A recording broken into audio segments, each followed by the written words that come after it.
Welcome to Behind the Investigation on Atlanta News First. I'm investigative reporter Andy Parati, and joining me now is investigative reporter Sarah Cummings. Sarah, how you doing? I'm doing okay. Thanks for having me. I have a wild story for you, Andy. Yeah, I was just about to say this is a wild story. It involves someone accused of taking someone's inheritance, including a home and even their ashes. Yeah. Set us up.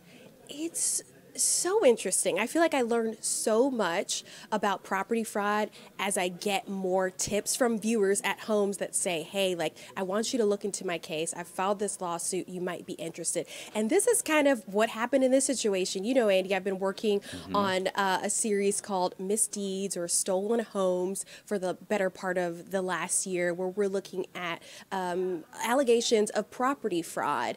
And primarily, it's happened in the clerk's office or issues with a loophole in the clerk's office. This is a little different because it tackles a loophole in the probate courts. So we found when someone dies in Georgia without a will, in order for the family or any loved one to gain rights to their estates, all they have to do is go file initial petition paperwork in probate court. And that paperwork is essentially a sworn document saying that you are the rightful person to inherit everything and that what you're saying is true.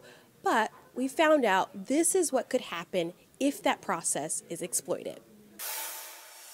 But this is the back of the house. A walk around this Lithonia property. Watch your step. Is a somber stroll down memory lane for Trayvon Brown. It's very emotional. I had a lot of memories, About 2 decades worth, a family home his 69-year-old Uncle Evans Lee Jr. owned. Now, the family ownership is gone, and so is Uncle Evans Lee Jr. Every time I come here, I just want to cry, bust down and cry because he gone. That's the only person I had left in my life. Although Evans died in 2022, the case of alleged fraud only just began to unravel. I would like to see Mr. Watson prosecuted to the full extent. He's talking about Randy Watson. The family filed a police report against the 43-year-old who submitted paperwork in probate court days after Uncle Evans Lee Jr. died. Randy sought to inherit whatever assets remained. This probate court petition shows Randy signed a sworn statement that he was the only child and sole heir. No additional proof or supplemental documentation was required. As a result, the probate judge appointed Randy Watson the administrator of the estate. Randy gained access to everything his father, Evans Lee Jr., left behind. Just one problem. Evans Lee was not his father. In fact, Evans Lee was no father at all. He had no kids, which means Randy Watson is not his son, not even close. Who is he to Mr. Evans? He's not related to him. A certified DNA test proved it. The results show Randy is not even a family member, that there is a 0.00% chance the late Evans Lee Jr. was his dad. This was a court-ordered paternity test, which only came after the True family got wind someone filed probate paperwork on their uncle's estate before they could. Trayvon and his wife learned about it once they tried to file their own probate paperwork. After more than a year of waiting, a judge ruled in favor of Trayvon and his family, citing there was neither evidence to prove paternity nor documentation that Randy had a right to inherit anything. By the time it was proven Randy was not the so-called sole heir, and the judge ordered everything to be turned back over to the True family, it was too late. There was never an opportunity to go in the home, clean the home out, none of that. Cleared it all out. Cleared it all out. The DeKalb County home itself foreclosed and auctioned off. Most of the belongings and sentimental items gone too. None of it as valuable as Uncle Evans Lee himself. An urn with his ashes also nowhere to be found. When officers asked, Randy told police he'd been robbed of all the items, the valuables, the money, and even Evans Lee's ashes, according to this police report. An allegation the family does not believe. Atlanta News First Investigates discovered receipt records from a local disposal company in the time period Randy had access to the home. The receipts revealed items were moved from the Lithonia property at least twice last year. more than 60,000 pounds worth. The most unbelievable matter for the family begins here.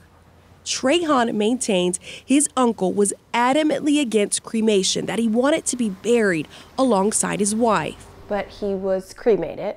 Yeah. And whose decision was that? Randy Watson.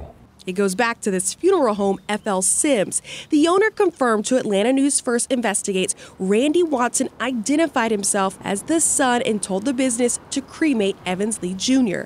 The funeral home did not require proof of kinship or an ID or any other documentation. They simply took his word for it. Is the attorney here, the director here? No one's here. When asked to talk about this case and its policies, the funeral home would not interview with us. There is no Georgia law that requires a funeral home to confirm if someone is truly next of kin.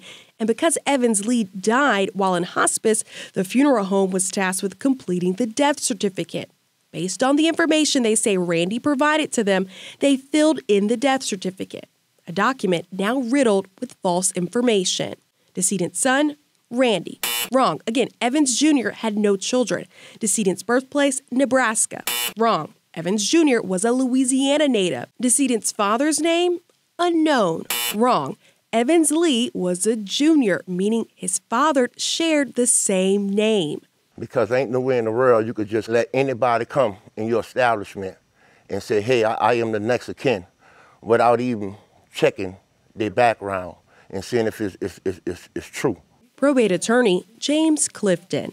I've seen cases that are, absolutely heartbreaking where things like this happen because the person committing fraud, they have no care. Is why the 15-year veteran probate lawyer urges loved ones to secure 3 documents before death: a will, a medical directive, and a financial power of attorney.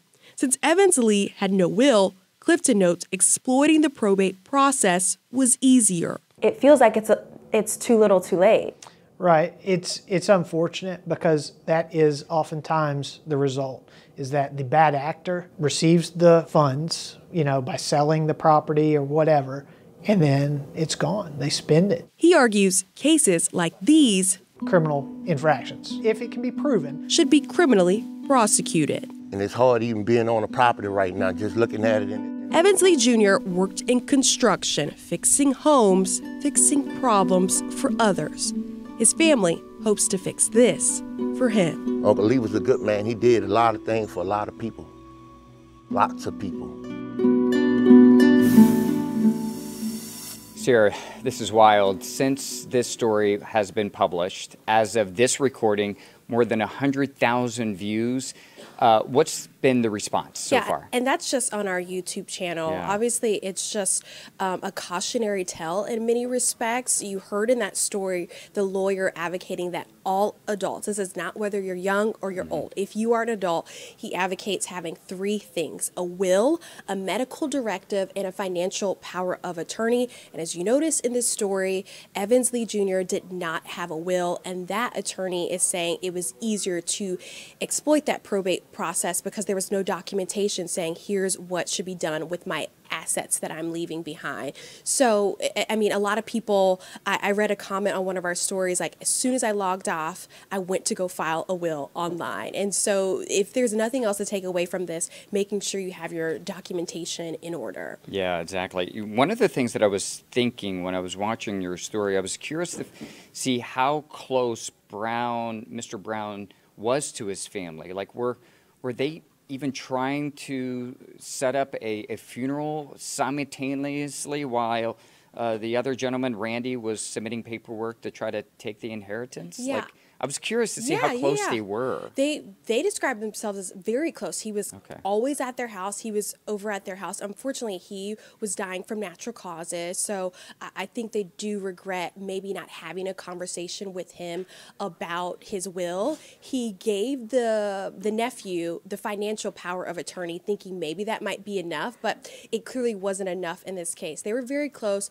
Unfortunately, Uncle Evans Lee went into hospice, and in that time, there had been a few days where they didn't talk to him while he was in hospice, and unfortunately, he passed away. And in that interim, that's kind of where it seems like everything went down. Someone filed that paperwork that seemed to be inaccurate, claiming to be the son, and it wasn't until days later, as they're kind of gathering everything, figuring it all out, that they learn, oh wait, probate paperwork has already been filed in the days that we've been grieving and trying to get the information related to our uncle who's now passed away. So it's an unfortunate process, but the attorney said to me, families have to remember to be vigilant. And in a case like this, unfortunately, Uncle Lee, you know, at the end of his life, knowing he's not doing well, there were a couple days in limbo where where the uncle or the nephew and the niece weren't in contact with him, and that seemed to be the gap when all of this happened. You brought up the funeral. There's been no funeral, actually. The family hasn't been able to have a funeral because by the time they're aware of all of this, Uncle Evans Lee had been cremated, and they still have not yet had the ashes, so they haven't had a formal goodbye for him. Oh, man, that's got to be tough. Yeah. What was the relationship between Uncle Lee and this guy? Were they even friends? Is there any sort of like evidence that they knew each other? So you raised a good point. Randy Watson did not interview with us. We called him, we texted him, we used the contact information he put in that probate paperwork. So assuming that's right, he's got a bunch of voicemails and text messages from me, but we haven't heard back from him. But we were able to decipher things from the trial hearings, those transcripts and the filings. He says that he knew Evans Lee when he was younger, and he was like a father figure to him. That doesn't absolve him of maybe all the issues that come with this, but it does seem to be like this was not an absolute stranger. They knew each other at some point. The family internally disagrees the extent of that relationship he had with Randy Watson, but at the very least, we do know Randy Watson was not his son. Your probate attorney that you use to sort of explain what documentation families should be gathering when they know someone potentially could die, or even before that, for that matter. Do you have to have an attorney when you get these documents? Do you have to like file it in the court? Like walk us through, like exactly, like, because I think some people are like, oh, I don't want to spend more money writing a will. Like, how, you know, what do you do? Yeah, and I don't want to tell everybody to go get an attorney because then that, you know, benefits the attorneys. They're making all this money from us filing wills immediately. Yeah. But I will say, he did say, when it is time to do a will, even if you write it up yourself, you want to have somebody, an expert, an actual attorney, look over it. So even if you're not immediately going to hire an attorney and you choose to do something separately with your family, just make sure it's actually worded correctly, very clear, that there's no ambiguity, and then on top of that, that you're constantly keeping it updated. Right. So there is benefit in having an attorney because they're familiar with all these processes, they're making sure the language is right, that it's legally binding, and that it's updated for you. So yeah, of course, there's a benefit in having an attorney here, but you don't have to have one. There are online services where everything's kind of been formulaic and set up for you, and you can fill in the gaps there. Yeah, I was about to say, I've seen those online ads reminding people to, you know, that their services exist, and you probably also want to get it notarized. Sierra Cummings, thank you for this really important investigation, and also some things that we just all need to start doing so we don't have our family members in similar situations if we don't have the proper wills and paperwork. Thank you. And you can watch more of Sierra's investigations on AtlantaNewsFirst.com and anywhere where you get your podcasts. See you next time.